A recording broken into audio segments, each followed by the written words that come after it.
Okay, so today I thought I'd discuss the sort of reads from a lot of the community members about the Hiroki Totoki comments regarding first-party content and console exclusivity.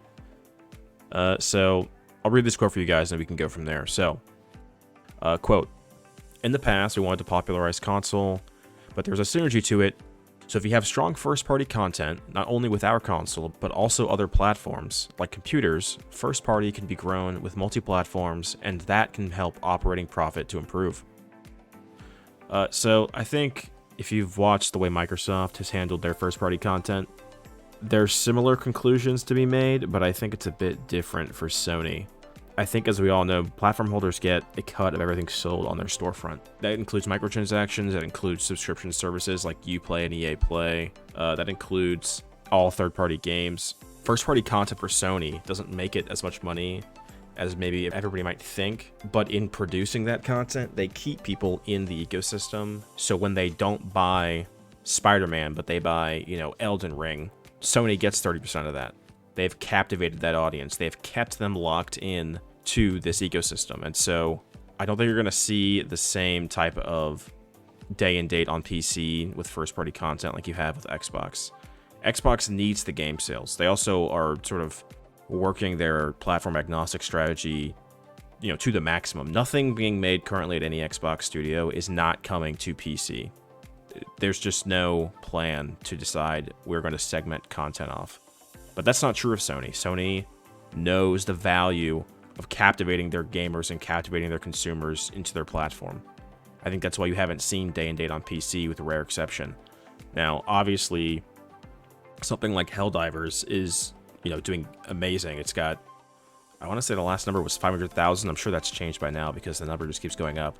They recently just upped their server capacity. But games like live service make sense. Healthy populations make those games thrive. Healthy populations keep them going. So for a Helldivers 2 or Marathon, which we also know is going to be multi-platform, it makes sense. You need to be as wide as you can to ensure the success of the game, or to give it the best chance of success. But that's not true for other games. Sony knows in 6 days now that when 7 Rebirth comes out, obviously it's not their game. They've certainly paid for an exclusivity contract with Square, but people show up to the platform because games like that exist only on that platform. If you start segmenting them off, or sort of, it's obviously up to Square, but if Sony decided to not pursue those kind of deals, and you give consumers the option, hey, you don't have to be here, you can also be over here, where it basically gives us nothing. If Sony said, you know what, we don't want to sort of go after that benefit to our platform, I think you would see a lot less revenue on their part.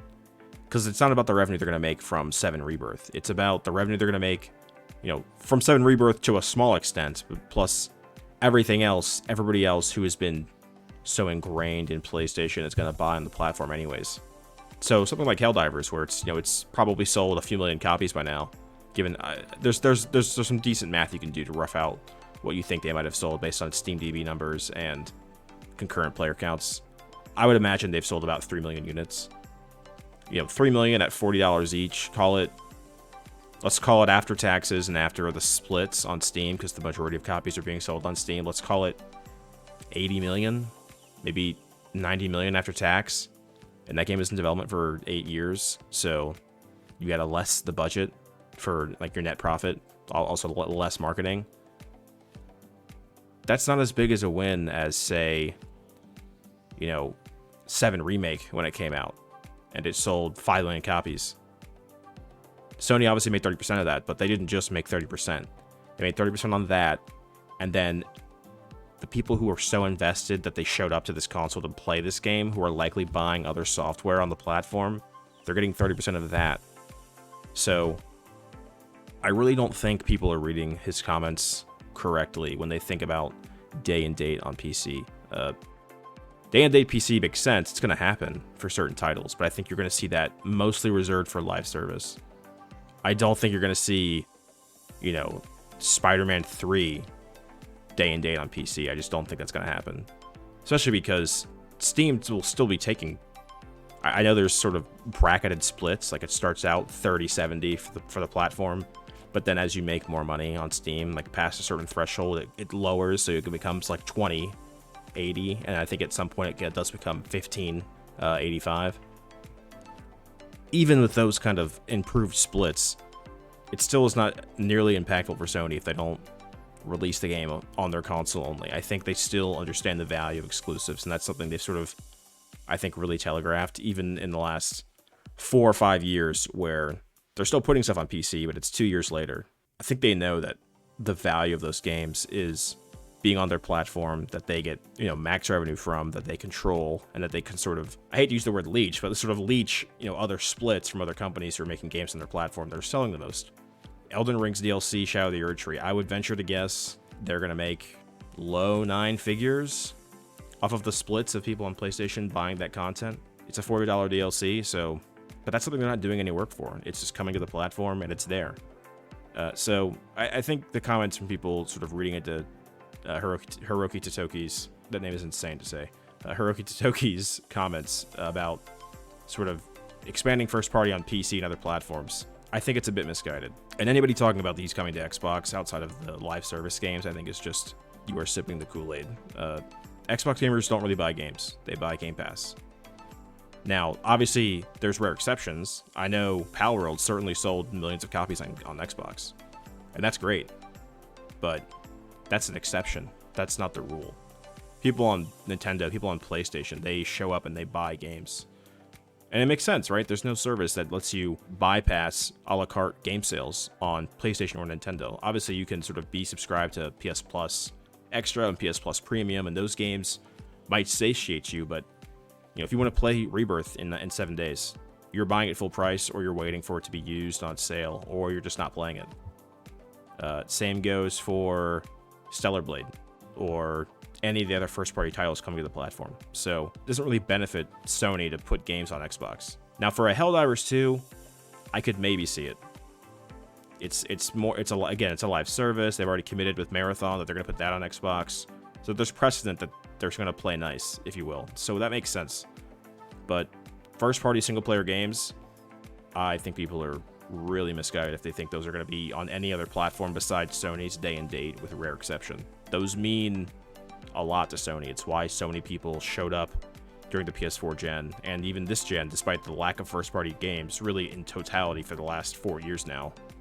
Well, I guess technically it's only 3.5 because it's November 2020, but part of why people like myself, who primarily play on PlayStation, it's not, as of recently, it's obviously not because of the first-party games. There's really not that many. But if you're talking about why I'm playing there regardless, it's because I'm already, in the system, if you will. My first-party games are great, but my third-party library is built up. I'm getting all these games from PS Plus Extra that I'm not having to pay for, which is great, but I'm still buying the games I do play and pay for on the platform. They have this stickiness with customers. And if you start eroding that by shipping off your first-party games, even if it's just a PC, I think there's sort of a domino effect where I don't need to play all these on PlayStation. Okay, I'll play on PC. Oh, I'm getting a third-party game? Well, I'm already playing on PC for some of these other games. Let me buy it on Steam. Oh, Steam's going to get my 30%, not Sony. I think Sony realizes there's a danger in doing that.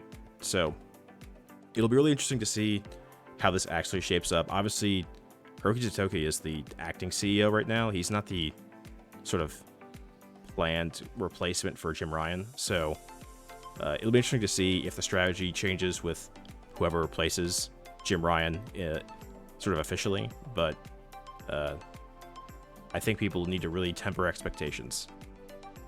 Seeing games like Hi-Fi Rush and Pentiment on PlayStation is great, obviously for PlayStation gamers.